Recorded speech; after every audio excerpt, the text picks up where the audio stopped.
आता आपण त्याच्यामध्ये चिरलेली मिरची आणि चिरलेला कांदा टाकूया.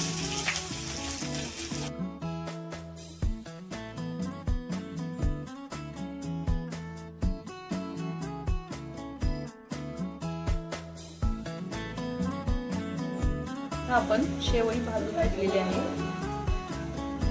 त्याची आपण शेवईची मॅगी बनवणार आहोत.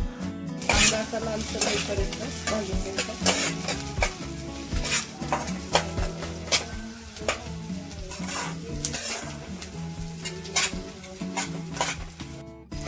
आता आपण याच्यामध्ये चिरलेलं टोमॅटो टाकूया. थोडंसं सगळं व्यवस्थित परतून घेऊया.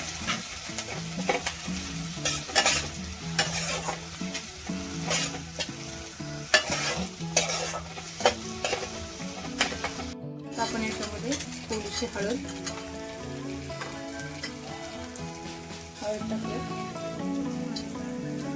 आपला मसाला ऍड करूया.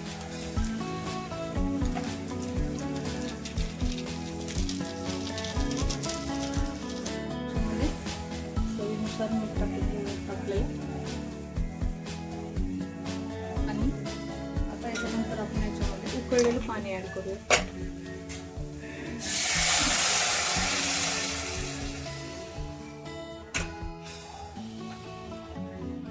आता आपण या उकळलेल्या पाण्यामध्ये शेवया टाकून देऊ.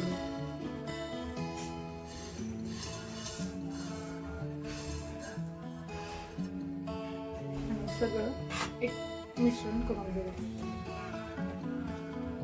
आपण याला आता एक 10 मिनिटं शिजवून घेऊ.